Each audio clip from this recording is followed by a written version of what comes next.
بسم اللہ الرحمن الرحیم۔ تفسیر عزیزی کا اردو ترجمہ سورہ فاتحہ کا بیان چل رہا ہے اور اس کی آج یہ 24ویں قسط ہے۔ تکمیل عبادت کرنا آسان نہیں ہو سکتا جب تک رکاوٹوں کو دور نہ کیا جائے، اور وہ 4 چیزیں ہیں جو رکاوٹ بنتی ہیں عبادت میں: دنیا، مخلوق، نفس اور شیطان۔ اسی طرح چند بیماریاں ہیں جن کا علاج کیے بغیر عبادت ممکن نہیں ہو سکتی، اور وہ ہیں مصیبتیں اور مصیبتوں کا خطرہ، طرح طرح کے وہم، غم۔ نیز عبادت اس وقت تک درست نہیں ہو سکتی جب تک خود عبادت کی برائیوں اور عیبوں کو ختم نہ کیا جائے، اور وہ عیب دکھاوا، تکبر اور من مانی ہے۔ اسی طرح عبادت مکمل نہیں ہوتی جب تک اس کے اسباب، امید، خوف اور دیدار حق تعالی کا شوق اختیار نہ کیے جائیں، اور یہ تمام چیزیں وہ مشکل گھاٹیاں ہیں جن سے پار پانے کا خیال اللہ تعالیٰ کی مدد کے بغیر نہیں کیا جا سکتا۔ لیکن یہاں جبریہ اور قدریہ یہ دونوں فرقے ہیں۔ ایک فرقہ کہتا ہے گناہ کرتے ہی آدمی کافر ہو جاتا ہے، دوسرا فرقہ کہتا ہے کہ گناہ کرنے سے کسی کو کوئی نقصان نہیں ہوتا، مومن کو۔ دونوں مردود فرقے ہیں۔ ان دونوں کے 2 شبہات ہیں جو یہ دونوں ڈالتے ہیں ذہنوں میں۔ ایک تو یہ کہ جب عبادت مقدر میں ہے تو مدد بھی مقدر ہوگی۔ پھر مدد مانگنے کا مطلب کیا ہے؟ ہم کہتے ہیں کہ اکثر مدد انہی لوگوں کو حاصل ہوتی ہے جو دربار عالی سے اسے طلب کرتے ہیں، لہذا مدد حاصل کرنے کا یہ مستقل ضابطہ ہے جسے عادی سبب کہتے ہیں، اور عادی اسباب میں یہ نہیں کہہ سکتے کہ اس کا کیا فائدہ ہے۔ ان کا فائدہ یہی ہے کہ اللہ تعالیٰ نے اپنی عادت جاری کر کے ان چیزوں کو مقصد حاصل کرنے کا ذریعہ بنایا ہے، جیسے بھوک مٹانے کے لیے کھانا، پیاس بجھانے کے لیے پانی پینا وغیرہ۔ لہذا قدریہ اور جبریہ دونوں کا اعتراض بے مطلب ہے۔ دوسرا شبہ یہ ہے کہ عبادت پر استعانت عبادت شروع کرنے سے پہلے ہونی چاہیے، نہ کہ شروع کرنے کے بعد۔ لہذا مدد کی طلب کا تذکرہ بھی عبادت سے پہلے ہونا چاہیے تھا۔ اس کا جواب یہ ہے کہ عبادت تو صرف ایک ذریعہ ہے، جبکہ استعانت اصل ضرورت ہے، اور وسیلے کو یعنی ذریعے کو حاجت پر اولیت ہوتی ہے۔ اور چونکہ مدد عبادت کو مکمل کرنے کے لیے ہی مانگی جا رہی ہے، اور کسی چیز کو پورا کرنے سے پہلے اس کو شروع کرنا ضروری ہے، اس لیے استعانت کو عبادت کے بعد لائے ہیں۔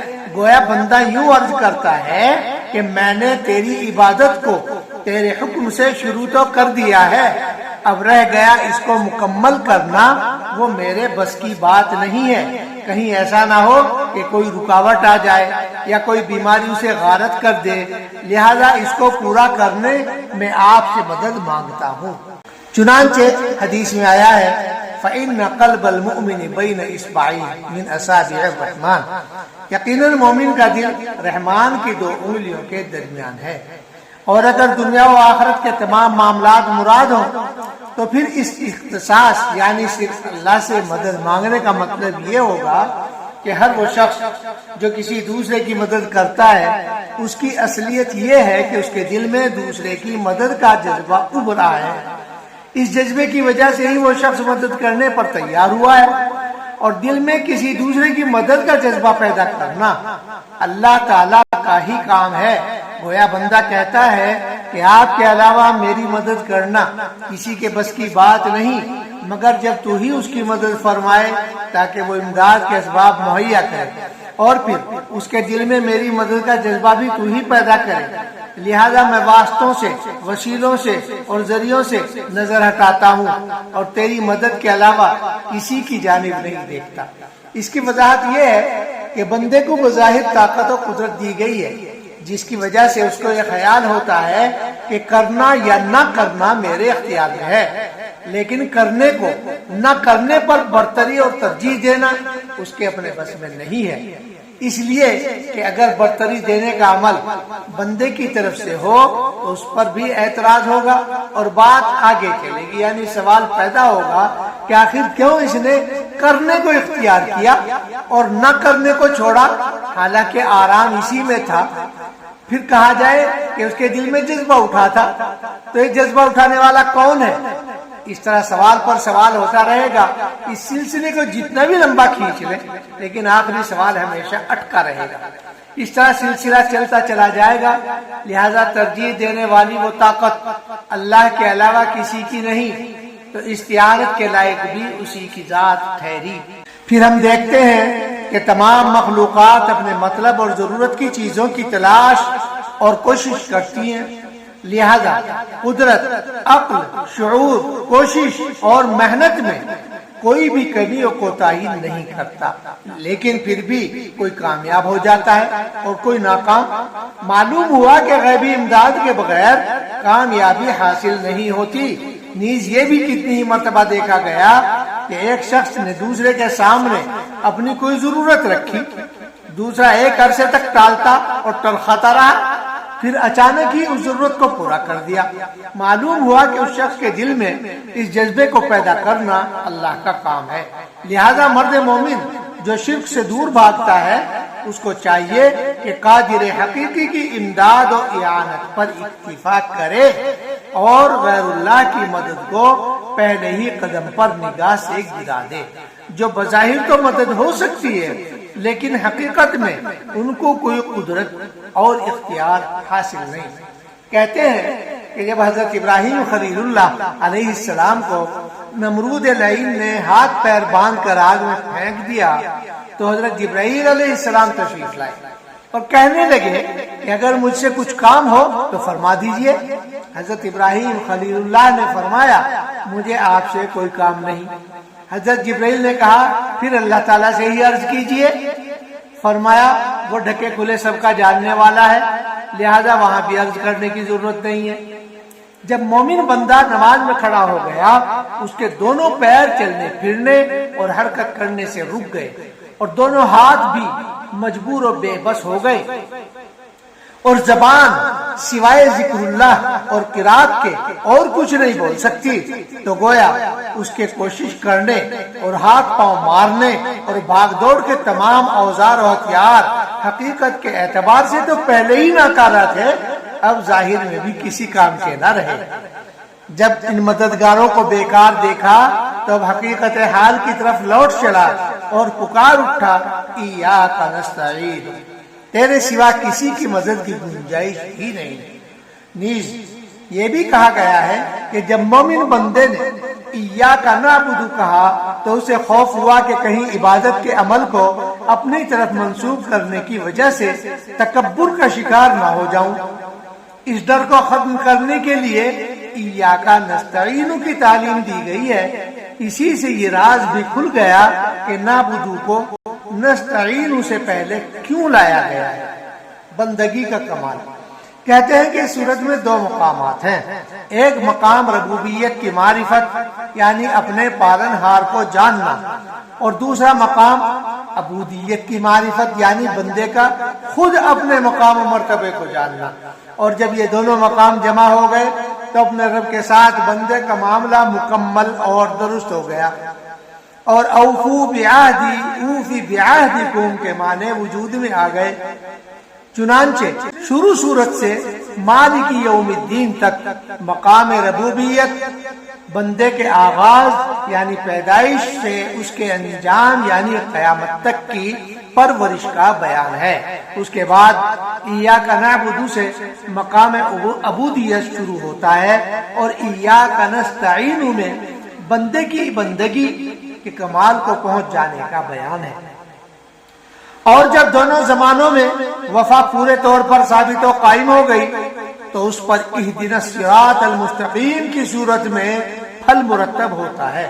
اکثر علماء کرام نے بیان کیا ہے کہ ایاک نعبد سے پہلے جو غیب کا صیغہ ہے چلا آ رہا تھا، یہاں پہنچ کر وہ مخاطب کے صیغے میں بدل گیا۔ اس کی وجہ یہ ہے کہ بندے نے جب نماز شروع کی تو اللہ تعالیٰ کی حمد و ثنا اجنبیوں کی طرح کھڑے ہو کر غیب کے صیغے کے ساتھ شروع کی تھی۔ جب ثنا مکمل کر چکا تو درمیان سے غیریت و اجنبیت کا پردہ اٹھ گیا، دوری قربت میں بدل گئی، اجنبیت معرفت میں ڈھل گئی، بیگانگی اپنائیت میں تبدیل ہو گئی، اور بندہ اس قابل ہو گیا کہ آقا کو خطاب کے لفظ سے پکار سکے۔ اسی سلسلے میں یہ بھی کہا گیا ہے کہ دعا اور سوال کے لیے حاضر کا صیغہ ہی بہتر ہے، غیر حاضر سے سوال زیادہ کارگر نہیں ہوتا، اور حمد و ثنا کے لیے غیب کا صیغہ زیادہ مناسب ہے، کیونکہ پیٹھ پیچھے تعریف کی بات ہی کچھ اور ہے کہ اس میں خوشامد اور چاپلوسی کا گمان نہیں ہوتا۔ معبودان مشرکان، یہاں یہ بات بھی سمجھ لینی چاہیے کہ عبادت و استعانت کی تخصیص یعنی خاص کرنے میں مشرکین کا معاملہ مسلمانوں سے بالکل الگ ہے۔ ان میں سے بہت سے زمینی چیزوں مثلا اونچے پہاڑ، سونا چاندی وغیرہ کی پوجا کرتے ہیں، بعض درختوں کی جیسے پیپل، تلسی وغیرہ کی عبادت کرتے ہیں، بعض روحانی یا نظر نہ آنے والی روحوں اور آتماؤں کو اپنا رب بتاتے ہیں، بلکہ ان میں سے بعض تو ہر قسم کے آسمانی اجسام کو الگ الگ طرح کا معبود اور پالنہار سمجھتے ہیں، اور ہر دنیاوی کام کے لیے الگ رب بتاتے ہیں۔ مثلا بیماری کو اچھا کرنے اور بدن میں گرمی، سردی، نمی یا خشکی حاصل کرنے کے واسطے الگ الگ روح گمان کر رکھی ہے، اسی سے اس سلسلے میں مدد مانگتے ہیں، اور یہ روحیں چونکہ نظر سے غائب ہیں تو اپنے گمان کے مطابق ان کی شکلیں اور مورتیاں بنا کر ان کی بے حد تعظیم و تکریم کرتے ہیں۔ بعض ان میں سے نیک و کامل انسانوں کی پوجا کرتے ہیں، بعض بڑے وجود والی چیزوں کو پوجتے ہیں، چاہے وہ صفر یعنی زمینی ہو، جیسے آگ ہے جس کو مجوسی معبود مانتے ہیں اور کہتے ہیں کہ اس کا وجود بہت زیادہ نورانی اور لطیف ہے، اور انسان کے ہر کاروبار اور کاریگری میں اس کی ضرورت ہے، اس لیے ربوبیت کی شان کا سب سے مکمل اظہار اسی میں ہے۔ اور اسی کے ساتھ یہ بھی ہے کہ انسان کے علاوہ دوسرے کسی بھی جاندار کو اپنی زندگی میں اس کی ضرورت نہیں، لہذا یہ عنصر انسان کے لیے خاص ہے، اور اس میں خصوصیت کے ساتھ انسان کی پرورش کا جلوہ دکھائی دیتا ہے، لہذا یہ ضرور اس قابل ہے کہ اس کی بہت زیادہ تعظیم اور اس کے سامنے اپنی عاجزی کا اظہار کیا جائے۔ ایک گروہ اجسام علوی یعنی سورج، چاند اور ستاروں کی پوجا میں لگا ہوا ہے۔ وہ کہتے ہیں کہ دنیا کا پورا نظام نور و ظلمت اور موسموں کے عدلنے بدلنے، ہواؤں کے الٹنے پلٹنے، نمی و خشکی کے کم زیادہ ہونے پر ٹکا ہوا ہے۔ دن رات کا انتظام اسی سے چلتا ہے، اور یہ تمام کام آسمانی ستاروں کے دم سے ہیں، اس لیے ان اجسام کے لیے بہت تعظیم کا اہتمام کرنا چاہیے، اور اس کے ساتھ یہ اجسام ایسی روح رکھتے ہیں جس نے اسماء الہی کے ساتھ بہت گہرا تعلق اور یگانگت پیدا کر رکھی ہے، لہذا اس لحاظ سے بھی یہ اجسام ہی عبادت کے لیے زیادہ بہتر ہے۔ مومن بندہ صرف دو لفظوں سے ان تمام مذاہب کے سارے ڈھکوسلوں کا منہ پھیر دیتا ہے۔ حضرت ابراہیم خلیل اللہ علیہ السلام کے دین کی اصل اور حقیقت انہی دو کلموں کی تفصیل ہے، اور یہی دو کلمے ابراہیم خلیل اللہ علیہ السلام کے دین و ملت کا نچوڑ ہے۔ وہ دو کلمے ہیں ایاک نعبد و ایاک نستعین۔